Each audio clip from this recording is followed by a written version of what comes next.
Imagine this. You're enjoying your morning brew, relaxing on land you've owned for a dozen years, when a woman in high-end athleisure storms up your driveway with two sidekicks and slaps you with a 4,000 invoice. That's precisely what unfolded when Karen Whitmore, yes, her name was actually Karen, decided my off-grid cabin was tanking her precious HOA's real estate prices. Here's the twist: my property has stood since 1987, long before her HOA was even a glimmer in 2019. There I was, standing in my gravel drive, her piercing voice bouncing off my steel garage door as the scent of newly laid asphalt from their road project hung heavy. I clutched my original deed in one hand and her fraudulent documents in the other. The fall breeze teased those legal papers, as if taunting me. What would you do if someone tried to swipe your land with forged papers? Share your craziest OA tale below. And, by the way, where are you tuning in from? I'd wager many of you have stories about these control-freak neighborhood overlords. I'm Jake Riverside, and this saga begins with the toughest 2 years of my life turning into the ultimate weapon I never knew I'd wield. Back in 1987, at 25, I was an electrician who poured every cent, $47,000, into 2.3 acres of untouched Colorado terrain. Over 15 years, I crafted my vision: a humble off-grid cabin with solar panels, a workshop brimming with green energy experiments, and gardens that could feed half the region. My wife, Sarah, adored this haven. We'd sit on the porch nightly, the prairie grass whispering in the wind, dreaming up expansions we'd never complete. Cancer stole her 2 years ago, leaving me in Voltage, my rescue dog named for my old trade. To preserve her legacy on the land we built together, my property sits along the original county road, once surrounded by open plains. Then 5 years back, a California developer deemed our valley ideal for upscale mountain homes. Enter Meadowbrook Estates' 400 flawless houses, manicured yards, fake ponds, and folks shelling out $800,000 beside my supposed blight. Here's the rub. County records explicitly exempt my land from all development deals. The original surveyor planted stakes with exempt flags around my borders. I've got photos, permits, and a 35-year paper trail prove it. Karen Whitmore, however, was never informed. Karen relocated from Orange County 2 years ago, around the time I buried Sarah. At 47, this former real estate agent turned a president cruised in a pristine white BMW that shunned dirt roads. With 3 kids in private school, a dentist husband, and an arrogance born of never hearing no, she was a force. This woman measured neighbors' lawns with a ruler. She once lodged a formal gripe because a trash can lingered 47 minutes past pickup. Her overpowering floral perfume could drop a vulture mid-flight. Our first meeting seemed harmless. A warm smile, a friendly wave. Hello, I'm Karen from the Homeowners Association, just conducting a neighborhood improvement survey. 3 days later, she returned with her covenant compliance committee. 2 anxious guys in polos who looked like captives. Karen's heels clicked on my gravel like warning shots from a rifle. Your solar panels are slashing nearby property values by $50,000 per home, she declared, brandishing a hefty rulebook. You've got 30 days to meet architectural guidelines or face 100 daily fines. I presented my 1987 deed, clearly stating exemption from future OAs. She barely glanced at it through her oversized shades. Legal technicalities won't shield you forever. This is about community standards and home values. Community standards from a woman who moved into a development built around my pre-existing land. Ma'am, I said, keeping my tone steady. As Sarah taught me during her treatments, this property predates your HOA by 32 years. I'm not part of it. Her smile turned icy. We'll see about that. As she strutted to her BMW, the gravel's crunch under her designer heels sounded ominous, like a timer starting its countdown. The next morning confirmed my gut feeling. I woke to voices and measuring tapes. 3 HOA contractors were snapping photos of my fence, documenting what Karen later called boundary discrepancies. What are you doing on my property? I demanded. They shrugged. Karen sent us to record violations. Violations on land older than their entire neighborhood. That's when I realized this wasn't about lawn length or trash cans. It was about power, control, and a California transplant who thought litigation could bend anyone to her will. Karen Whitmore had chosen the wrong widower to tangle with. Sarah always said I was too stubborn for my own good. Time to prove her right. 2 weeks after the tape incident, my mailbox became Karen's battleground. First came a county complaint alleging my property violated new residential zoning rules. Laughable, since agricultural zoning doesn't vanish just because mansions sprout nearby. Then arrived an official OA letter on fancy stationery, demanding $500 monthly dues, backdated to 2019 $2,000 for an OA I never joined. Karen wasn't done flexing her newfound power. She launched a neighborhood petition about safety concerns tied to my workshop. Apparently, my 40 years as an electrician made me a public threat. The petition claimed my solar batteries might explode and my tools caused excessive noise. Clearly, she'd never heard a real construction site at 7 a.m. The final blow came via Facebook. Karen posted in the Meadowbrook Estates group about the non-compliant resident endangering property values. She'd photographed my property from her BMW, somehow making my tidy workshop look like a disaster zone. 63 neighbors I'd never met demanded action against the eyesore. The sting of betrayal mixed with my morning coffee as I read those comments. Time for some old-school electrical problem solving. When circuits fail, you trace the issue to its source. I spent a week diving into county records, learning more about property law than any retired electrician should. That's when I uncovered Karen's dirty secret. Her real estate license had 2 prior violations for misrepresenting property boundaries. Sarah always said patterns reveal character, and Karen's was glaringly clear. Better yet, I recalled something from my union days about liability insurance. A quick records check confirmed my hunch the HA's policy excluded coverage for disputes with pre-existing non-member properties. Some lawyer was sharper than Karen realized. The real jackpot came via a Freedom of Information Act request. Karen's husband's dental practice owed $127,000 in back taxes. No wonder she was shaking down neighbors for cash. Karen's first big mistake was picking a fight with someone who'd spent decades solving problems others couldn't. I installed top-tier security cameras around my property after spotting fresh footprints near my fence. Night vision, cloud backups, motion alerts, the works. Those cameras caught Karen's next move faster than I expected. 3 days later, her safety patrol was trespassing, photographing my workshop windows and testing gate latches. The irony was rich. The woman calling me dangerous was committing crimes on my land. But that footage led to my favorite find. While researching criminal law for my police report, I stumbled on something that made me grin like a kid. Karen's own incorporation documents had a fatal flaw. They never properly included my parcel in their legal descriptions. Some lazy lawyer used boilerplate language without checking survey maps. Legally, Karen had less authority over my land than Voltage did. The local paper blew it all open after I sent them Karen's Facebook posts alongside my 1987 deed. Rural resident battles HO overreach. Hit the Mountain Valley Tribune's front page, turning my private fight into public spectacle. Karen's response was pure gold. She called the editor, demanding a retraction and threatening to pull her real estate ads unless they corrected the story. The editor printed her complaint in the letters section, right beside 3 supportive letters from neighbors sick of HOA tyranny. You could almost hear the power shifting. But the sweetest win came organically.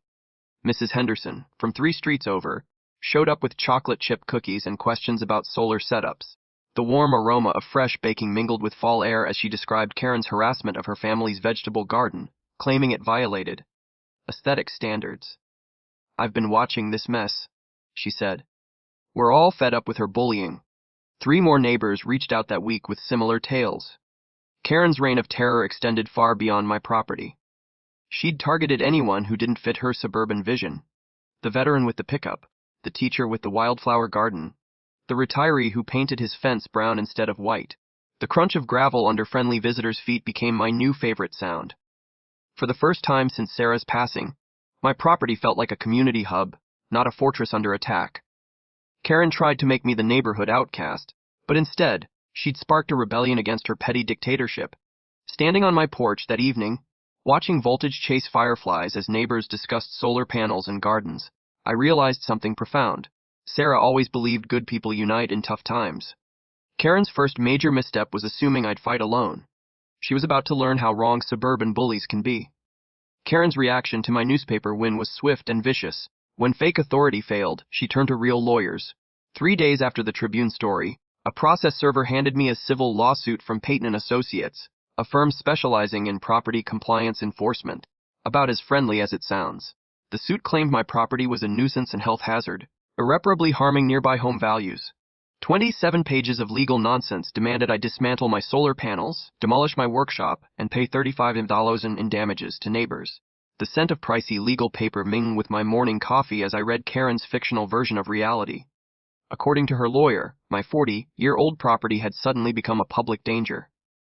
But Karen wasn't done escalating. She formed a safety patrol. Her and 3 HOA housewives with clipboards documenting my violations. They drove by twice daily, snapping photos of everything from my mailbox to my solar array, building what Karen called a comprehensive evidence file. The final straw was her attempt to weaponize the county building department. She filed a complaint claiming my workshop was an unpermitted structure violating modern safety codes, ignoring that I'd built it legally in 1992 with all proper permits. Karen thought bureaucracy could destroy what harassment couldn't. That's when I called in backup. My union friend Mike knew Frank Lucas, a retired municipal lawyer with 30 years fighting these battles. Frank took one look at my case and chuckled. This is the sloppiest legal work I've seen in 2 decades. They're making claims they can't prove. Frank's first find made my day. Every permit I'd pulled was valid and grandfathered under state law. HOAs can't retroactively impose new standards on existing structures, something Karen's pricey lawyers forgot to mention. But Frank's genius was going on the offensive. Instead of just defending, we countersued for harassment, defamation, and intentional emotional distress. Karen wanted a legal war. She'd get one. The tide turned when Frank found Karen's fatal error in the HOA's incorporation documents. The original developer never properly transferred common areas to the HOA, meaning Karen's group owned nothing but debt and letterhead. My security cameras delivered the knockout blow. Frank's opponent footage showing Karen's safety patrol repeatedly trespassing. Photographing my workshop through windows without permission was criminal trespass and invasion of privacy. The local paper loved it. HOA president caught trespassing in property dispute. Hit the front page again, with security camera shots of Karen peering through my windows like a suburban spy. The community split but leaned my way. The online neighborhood forum exploded, with Team Jakey, those fed up with Karen's measuring tape tyranny, outnumbering Team Karen, mostly recent California transplants who loved regulations. County Supervisor Williams, a 4th-generation Coloradan who remembered our valley as cattle ranches, got dozens of calls about HOA abuse. I've known Jake Riverside for 20 years, he told the paper. If Karen Whitmore thinks she can California, fire county with baseless lawsuits, she's in for a surprise. The pressure was breaking Karen. Her real estate clients started asking tough questions about her legal troubles. Nothing kills home sales faster than an HOA president embroiled in court battles. 3 more residents contacted Frank about Karen's harassment. I wasn't her only target, just the loudest. The sweetest victory came from Tom Morrison, the original Meadowbrook developer, who called after seeing the news. Jake, I explicitly excluded your property from HOA agreements, he said, voice heavy with professional regret. Karen either didn't read the plans or ignored them. Morrison faxed over survey maps, exclusion agreements, and county correspondence confirming my land was never under HOA control. The hum of my fax machine printing those 40 pages felt like Christmas morning. Ironclad proof Karen had been bluffing from the start. Frank filed the evidence with a motion to dismiss all of Karen's claims and seek attorney fees for frivolous litigation. Her lawyers went silent fast. Round 2 to the stubborn electrician with the grandfathered land. Karen's desperation hit new peaks when her lawyers bailed. Peyton and Associates withdrew, citing irreconcilable differences with client expectations. Code for or clients insane. Losing her legal team made her more dangerous, like a cornered animal. Her next move was audacious and illegal. The HOA board, at her urging, levied a $15,000 emergency assessment on my property for environmental hazard remediation. The letter, on official OA stationery, threatened liens and foreclosure for non-existent hazards. I was still chuckling at the nerve when Detective Martinez called about a complaint Karen filed, claiming I'd cornered her in a grocery store parking lot, making menacing statements about property rights with aggressive body language. Pure fiction. I hadn't seen her except driving by my land. Martinez reviewed my security footage and cleared me instantly, warning Karen that false police reports are felonies. Vindication tasted sweeter than Sarah's apple pie. But Karen's scorched earth campaign continued. She organized a boycott of businesses supporting me, claiming any company advertising in the Tribune enabled property value destruction. Bob Fletcher, the hardware store owner, warned me Karen demanded he stop selling me supplies or lose HOA business. Bob's reply was gold. Letty, Jake's been my customer for 30 years. You've been here 2 minutes. Guess who I'm keeping? Karen's most desperate move was filing complaints with the electric company and water authority, claiming my off-grid setup violated safety rules and demanding disconnection. The irony was rich. She wanted to cut utilities I didn't use. My solar panels and well water made her threats empty. Meanwhile, my support grew. 3 more neighbors reported Karen's harassment to Frank. A retired judge from Elkhorn County offered pro bono help after reading about the case. The county assessor publicly confirmed HOAs have no taxation authority over non-members. My story went viral on Reddit, trending locally as "Show Overreach." Property rights activists across Colorado offered support. Karen's reputation crumbled faster than her legal strategy. The Real Estate Commission investigated her license violations after 3 clients complained about her misrepresenting HOA authority. Her husband faced public shame when his $127,000 tax liens hit the news. Nothing says, community leader, like owing 6 figures while demanding fake fees. The HOA board questioned Karen's leadership in heated meetings. Board member Patricia Hendricks resigned publicly, citing aggressive tactics and questionable legal expenses. 2 others followed. Karen's response was a gem. An emergency HO meeting to discuss my ongoing threat to safety and property values, proposing private security and cameras to monitor my non-compliant land. 47 residents attended, the largest OA meeting in Meadowbrook history. I watched from my porch as cars filled the community center lot, doors slamming like distant thunder. Mrs. Henderson stopped by later with meeting details and oatmeal raisin cookies. Jake, it was a mess, she said, the cookie scent blending with evening air. Karen ranted about property rights terrorists and legal conspiracies. Half the room walked out. The neighborhood Facebook admin banned Karen for inflammatory posts and harassment. Her final post was a tirade about ungrateful neighbors, ruining community standards. The sweetest twist came from a Denver Channel 7 journalist requesting an interview about HOA abuse in rural Colorado. My case was part of a broader pattern. Standing on my porch that evening, watching voltage chase fireflies as the mountains darkened, I saw how far things had shifted. 6 months earlier, Karen seemed untouchable. HOA president, real estate queen, suburban dictator. Now she was isolated, under investigation, and losing allies fast. Sarah always said bullies defeat themselves with enough rope. Karen was proving her right spectacularly. The game changer came at 6:30 a.m. Tuesday when Judge Hamilton Crenshaw, a retired Elkhorn County jurist, called with news that made Karen's crusade not just wrong, but potentially criminal. Jake, sit down, he said, his voice heavy with 30 years of legal weight. I've dug through federal land records, and your HOA issue is about to get much bigger.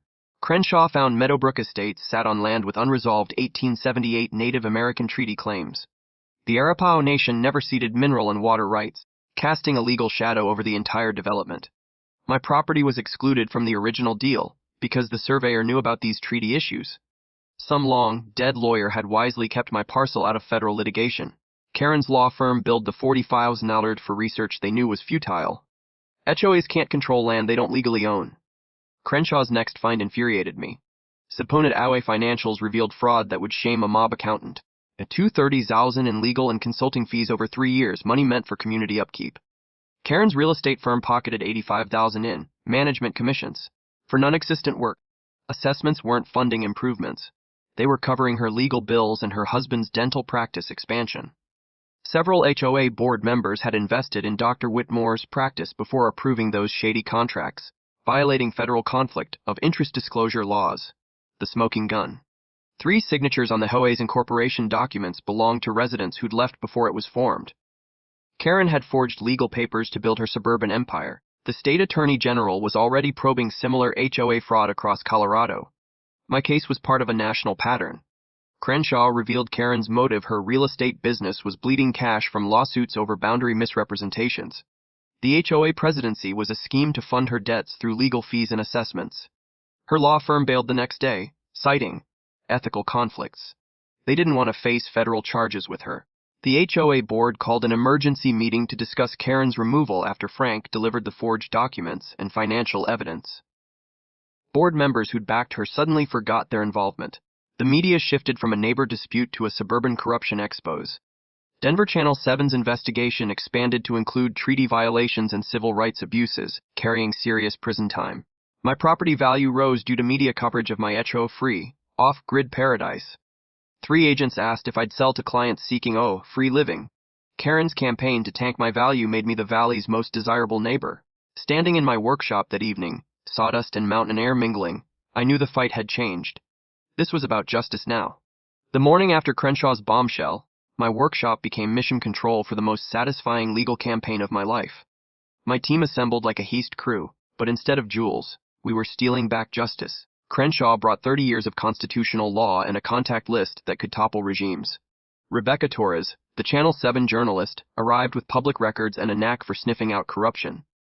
Marcus Littlefeather, an Arapaho Nation legal advocate, joined after hearing about the treaty issues, spreading century-old maps across my table. These claims have been dormant for decades, he said. Your HOA just stirred up a costly legal mess. My electrician buddy Mike upgraded my security with military-grade cameras, facial recognition, and motion sensors from his nephew's security firm. Karen wants to play spy. Let's see how she likes being watched. Mike grinned. Our strategy had three fronts to dismantle Karen's operation. Frank would move to dismiss all HOA claims for lack of jurisdiction, then countersue for malicious prosecution, defamation, and harassment. Crenshaw would file federal civil rights violations for Karen's discrimination against non-conforming residents. Marcus would pursue tribal sovereignty claims that could void the development's legal foundation. If we prove treaty violations in the land transfer, he said, every Meadowbrook deed becomes questionable. Rebecca's financial probe uncovered fraud that would make Bernie Madoff jealous. 127,000 in HOA reserves funneled through shell companies, fake invoices, and unauthorized loans to Karen's failing business. Assessments funded her Hawaii vacation, her daughter's tuition, and her husband's tax debts. Embezzlement carries 20-year sentences. Karen's consulting contracts with non-existent firms like Meadowbrook Landscaping Services, which pocketed $43,000 for no work, shared her office address. The FBI doesn't buy coincidences. We organized evidence like a military campaign, timelines of 3 years of harassment, financial forensics proving theft, video of trespassing and property damage attempts. I set up encrypted messaging apps, per Mike's nephew's advice. Crenshaw insisted on tight security after learning Karen hired PIs to dig into my life. She's desperate enough to try anything, he warned. Rebecca helped launch a property rights defense fund, raising $75,000 in a week from supporters nationwide fighting HOA tyranny. Weekly diner meetings became strategy sessions, bacon and coffee scents mixing with the sound of neighbors fighting back. Mrs. Henderson organized carpools to county meetings, demanding HOA oversight probes. My accountability toolkit, featured in Rebecca's series, became a hit. 3 steps. Request financial audits, demand legal authority proof, document harassment. OA complaint databases crashed from traffic as thousands researched their associations. Mike's security upgrades made my property a fortress cloud. Backed cameras, half-mile vehicle sensors, encrypted evidence feeds to Frank's office. Every violation was time-stamped, GPS marked, and prosecution ready. We prepared flowcharts of Karen's fraud for the Attorney General, photos of forged signatures, and treaty briefs for Supreme Court scrutiny. Crenshaw's favorite find was Karen's targeting of veterans, elderly residents, and non-conformists. A federal hate crime violation. Standing in my workshop the night before the counterattack, surrounded by evidence of Karen's crimes, I felt Sarah's presence. She believed in fighting for what's right. Tomorrow, Karen would learn the consequences of stealing and forging. The hunter was about to be hunted. Karen's desperation grew reckless. She hired a PI to dig up dirt on me, as if being a private widower was scandalous. My cameras caught him trespassing 3 times in 2 days, snapping workshop photos and rifling my mailbox. Mom, that's federal mail theft. Detective Martinez told Karen when she claimed it was a legitimate investigation. Her PI faced felony charges, she faced accessory charges. Karen's boldest move was trying to bribe County Inspector Rodriguez with $5,000 to condemn my solar setup. Rebecca's hidden camera caught it all. Karen offering cash to find safety violations. Rodriguez reported her to the DA within an hour, adding corruption of public officials to her charges. Karen then staged a concerned citizens protest outside my property with signs like, "Protect our property values." Only 7 people showed up, including her family. My cameras recorded every face for future harassment cases. Neighbors laughed driving by.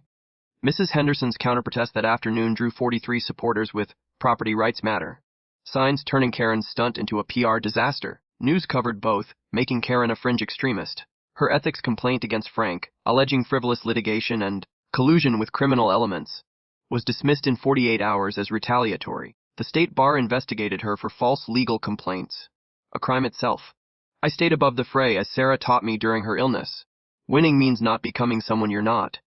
I documented Karen's illegal acts without angry outbursts or vigilante moves, just methodical evidence collection. National property rights groups rallied after Rebecca's viral report. Cable news framed my fight as a tyranny crushing American freedom. Karen's Channel 7 interview was a disaster. She claimed forged signatures were administrative corrections, and missing funds were accounting errors. When asked about the bribery, she stammered. That inspector misunderstood my donation offer, as footage of her offering Rodriguez cash played.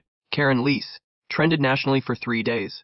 My crowdfunding hit $150,000 from veterans, rural owners, and HOA victims. Her real estate license was permanently suspended post-bribery. 3 more HOA board members quit to avoid federal probes. Insurers canceled Meadowbrook's coverage due to leadership crimes. Dr. Whitmore filed for divorce after learning Karen forged his signature, making him an unwitting accomplice. Moving trucks became common as residents fled Meadowbrook's collapsing property values. Karen's Save Home Values campaign had tanked the development. Standing on my porch, watching voltage chase fireflies as police patrolled Meadowbrook, I saw it gone from isolated widower to a national property rights figurehead. Tomorrow would bring Karen's final downfall. I almost pitied her. Almost. Karen's last gambit crossed unthinkable lines. She tried to have me committed for a psychiatric evaluation, claiming I made paranoid statements about government conspiracies and stockpiled weapons. Her petition included sworn from 3 strangers alleging my suspicious nighttime activities. Pure lies, but official enough to trigger a 72-hour hold if the judge hadn't demanded proof. Dr. Patricia Kim, the court psychologist, evaluated me for 3 hours. Mr. Riverside, you're remarkably resilient given the harassment. Ms. Whitmore's petition is a vendetta weaponizing mental health services. Karen then filed a false EPA complaint, alleging my solar batteries and septic system were environmental hazards. The EPA inspector found my property the county's most sustainable, with a top-tier septic and cleaner water than municipal supplies. Sir, your setup should be a model, he said. Karen's third move was trying to seize my land via eminent domain, convincing 3 board members to declare it blighted for county seizure. County Attorney Sarah Martinez laughed it off. AAs don't have eminent domain power and Riverside's land is a showcase. Karen's final scheme was telling Deputy Collins I was a dangerous extremist with militia ties based on my advocacy. Sheriff Thompson reviewed her claims. Mom, Riverside's a respected resident. False terrorism reports are felonies. Karen's world collapsed. The psychologist flagged her for paranoid behavior. The EPA reported her false claims. The county attorney probed her legal abuses. Frank's 8047-page evidence package included video of trespassing, $312,000 in embezzled funds, and Marcus's treaty violation research that could void Meadowbrook's deeds. Community support became unstoppable, businesses displayed, "We support Jake" signs, churches held justice vigils, and the Veterans Association honored me. The HOA board banned Karen unanimously. Her neighbors turned against her after learning their assessments funded her legal fights. Bank of Colorado foreclosed on her home for unpaid bills and tax liens. She lost her house to the fraud she tried on me. Dr. Whitmore's divorce filing exposed her forging his signature, adding conspiracy charges. Rebecca's series won a journalism award, sparking anti-OA laws in 12 states. Standing in my workshop before court, surrounded by evidence of Karen's crimes, I felt certain justice would win. Sarah believed in fighting for right. Tomorrow, Judge Morrison would end Karen's terror. The courthouse was electric. Reporters, activists, neighbors packed Judge Morrison's courtroom. Karen arrived late with her 4th lawyer, a nervous newbie, looking a decade older, her designer outfit masking trembling hands and hollow eyes. Her lawyer stammered, "My client seeks to enforce legitimate HOA authority over non-compliant property. He had no proof my land was under HOA control." Judge Morrison demanded evidence. "Do you have anything showing Riverside's property is subject to the HOA?" The lawyer fumbled papers. "Well, it's our understanding." "That's a no." Morrison cut in. Frank's presentation was surgical: my 1987 deed, survey maps proving my land's 32-year precedence, security footage of 3 years of harassment. Rebecca's financials exposed $312,000 in stolen HOA funds, forged documents, fake invoices. Marcus's treaty violation testimony added constitutional weight. This development violates 1878 Arapaho claims. Karen unraveled, whispering frantically, gesturing wildly. She interrupted, shouting, "He's destroying our community with that eyesore."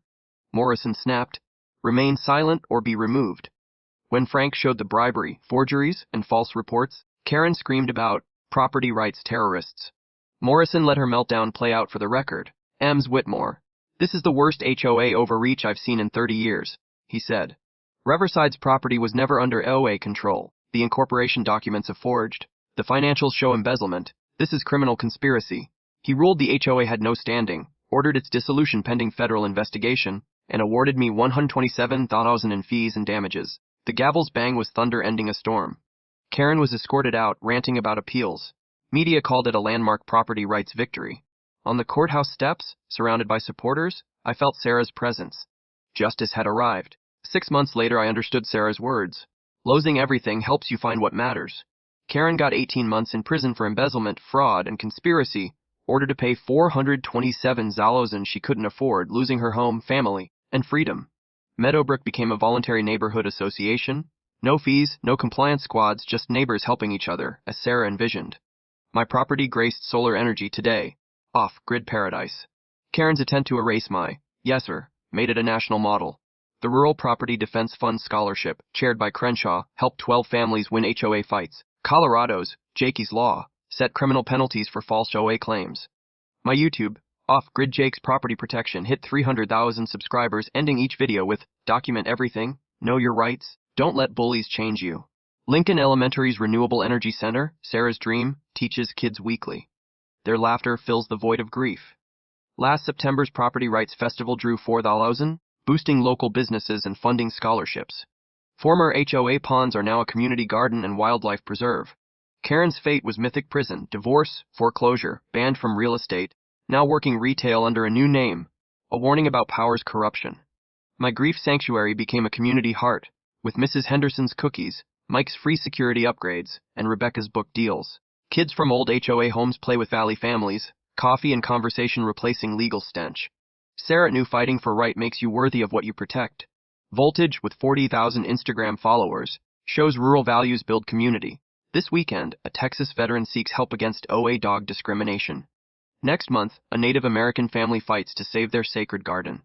The property rights battle continues, but so does the community standing for justice. Share your wildest HOA nightmare below. It might star in next week's OA Stories. Subscribe if you believe in defending American property rights, and hit the bell for our latest victories against neighborhood tyrants. Sarah was right. Good people find each other in tough times. From HOA Stories, thanks for watching this show. Karen Meltdown. If you loved seeing neighbors stand firm and karma strike, hit like, comment your thoughts, and subscribe for more HOA drama.